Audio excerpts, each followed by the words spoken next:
외압이 있었다는 얘기는 이 국정원, 원세훈, 김용판의 수사 초기부터 얘기하는 거죠? 그렇습니다. 검찰은 2013년 국정원 댓글 수사 당시 국정원 현안 TF가 검찰 수사를 방해하는 내용이 담긴 문건을 확보했습니다. 장호중 부산지검장은 당시 국정원 감찰실장으로 파견 근무를 하면서 현안 TF에 이름이 올라 있고 검찰 특별수사팀의 압수수색과 수사에 대비해 심리전단 사무실과 업무 서류를 가짜로 꾸민 혐의를 받고 있습니다. 피의자 신분으로 출석한 장지검장은 기자들의 질문에 말을 아꼈습니다. 현안 TF에서 무슨 업무 하신 거예요? 가짜 사무실 차렸다는데. 조사해서 성실히 답변드리겠습니다. 현직 검사장이 피의자 신분으로 검찰 조사를 받은 건 공짜 주식으로 무리를 빚은 진경준 전 검사장 이후 1년 3개월 만입니다.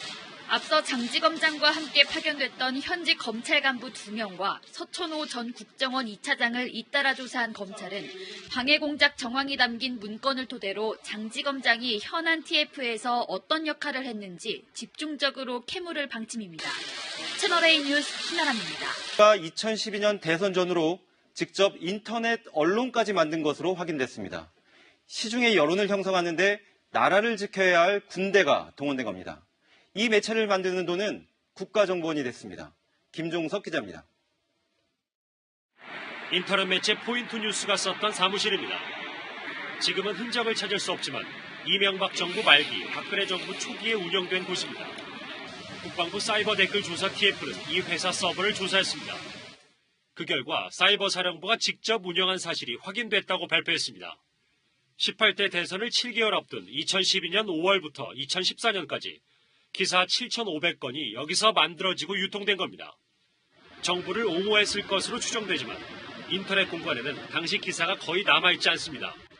세월호의 바다 및 생존자의 육성을 잠수부가 들었다는 말을 퍼뜨린 홍가혜 씨를 비판한 흔적만 남아있습니다. 그동안 포인트 뉴스에 투입된 군 예산은 4억 5천여만 원. 군사이버 사령부 특수활동비로 충당됐고 국정원의 승인 아래 집행됐습니다. 원세훈 김관진으로 끝나는 이야기일까요? 당시 사이버 사령부가 했던 내용은 청와대로 보고를 했다고 합니다. 전직 장관이건 정권이건 상관없이 우리 국군이 그런 것을 한 것에 대해서 송구스럽게 국민들께 말씀드리고요. 포인트 뉴스는 비밀 유지를 위해 서울의 오피스텔 3곳을 옮겨 다니며 활동했다가 2014년 문을 닫았습니다. 검찰은 당시 청와대와 교감이 있었는지 수사를 집중하고 있습니다. 채널A 뉴스 김종석입니다. 어제 열린 촛불 집회에서 민노총과 일부 반미단체가 트럼프 대통령 규탄 집회를 예고했습니다. 정부는 트럼프 대통령을 국빈으로 초대했는데 그 국빈의 동선을 따라다니면서 반대 시위를 하겠다는 겁니다. 홍유라 기자입니다. 지난해 국정농단에 대한 분노로 시작된 촛불 집회는 세대와 계층을 넘어 폭넓은 공감을 이끌어냈습니다. 그런데 어제 촛불 1주년 기념 집회에선 트럼프 대통령의 방안을 반대하는 구호로 뒤덮였습니다. 트럼프 대통령을 전쟁과 무기상으로 묘사하고 히틀러에 빗대기도 합니다. 제2의 히틀러가 딱 어울리는 것이 트럼프입니다. 대한민국의 입국 불허임을 선포합니다. 민노총과 일부 반미단체 등은 노트럼프 공동행동을 결성하고 트럼프 반대 촛불 집회와 스토킹 시위를 준비 중입니다. 트럼프의 방안을 규탄하기 위해 11월 4일, 7일 이곳에서 촛불을 듭시다. 한미 정상회담일엔 청와대 앞에서, 트럼프 대통령의 국회 연설일엔 국회 앞에서 규탄 집회를 연다는 겁니다. 민주주의의 발전을 위해 촛불을 들었던 시민들의 건전한 참여를 퇴색시킬 수 있다는 우려가 됩니다. 북한의 핵도발과 안보 상황은 외면한 채 반미라는 목적에 촛불 집회를 이용하는 게 아니냐는 지적이 나옵니다. 채널A 뉴스 홍윤아입니다. 문재인 대통령도 다음 달 베트남에서 열리는 에이펙 정상회의에 참석합니다. 대통령의 해외 방문에는 세 글자의 코드명이 따라붙는데요. 이 코드명에 담긴 의미를 최재형 기자가 취재했습니다.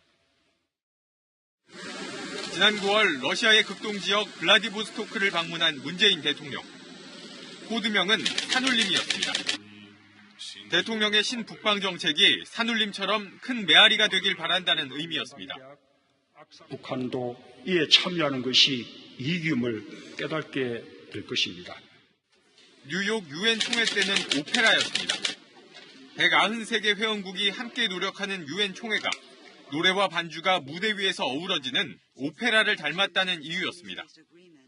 첫 방미는 새 정부의 한미 관계를 설계한다는 기대를 목조 건축의 장인을 뜻하는 대목장이란 말에 담았습니다. 이런 세 글자 코드명은 감청과 해킹에 대비하는 것으로 내부 회의나 전화 통화 때 은어처럼 사용합니다. 이런 관행은 꽤 오래된 겁니다. 1990년 노태우 전 대통령의 소련 방문 때는 지리산 봉우리인 노고단을 썼습니다. 한소 수교의 상대가 고르바초프였다는 점에서 이름 첫 글자 노와 고를 딴 겁니다.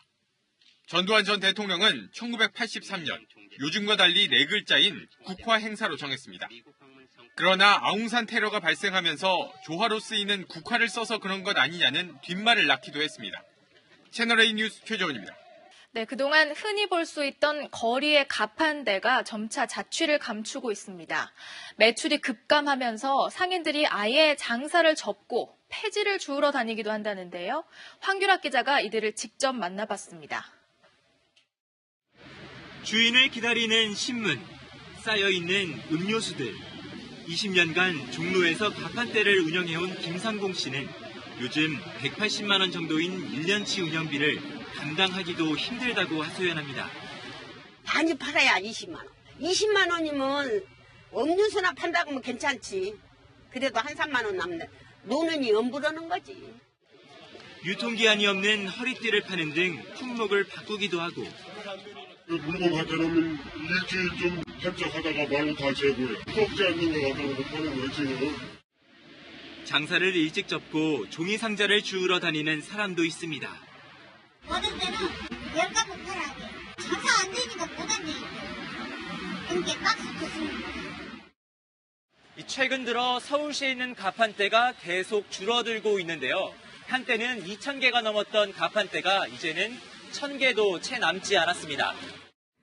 실제로 종강역에서 걸어서 20분 정도 떨어진 정동 사거리까지 가판대 수를 직접 세보니 13개 중 6개는 영업을 하지 않는 상태입니다.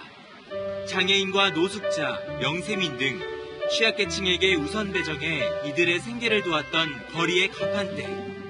이제는 추억처럼 사라지고 있습니다. 채널A 뉴스 황규락입니다.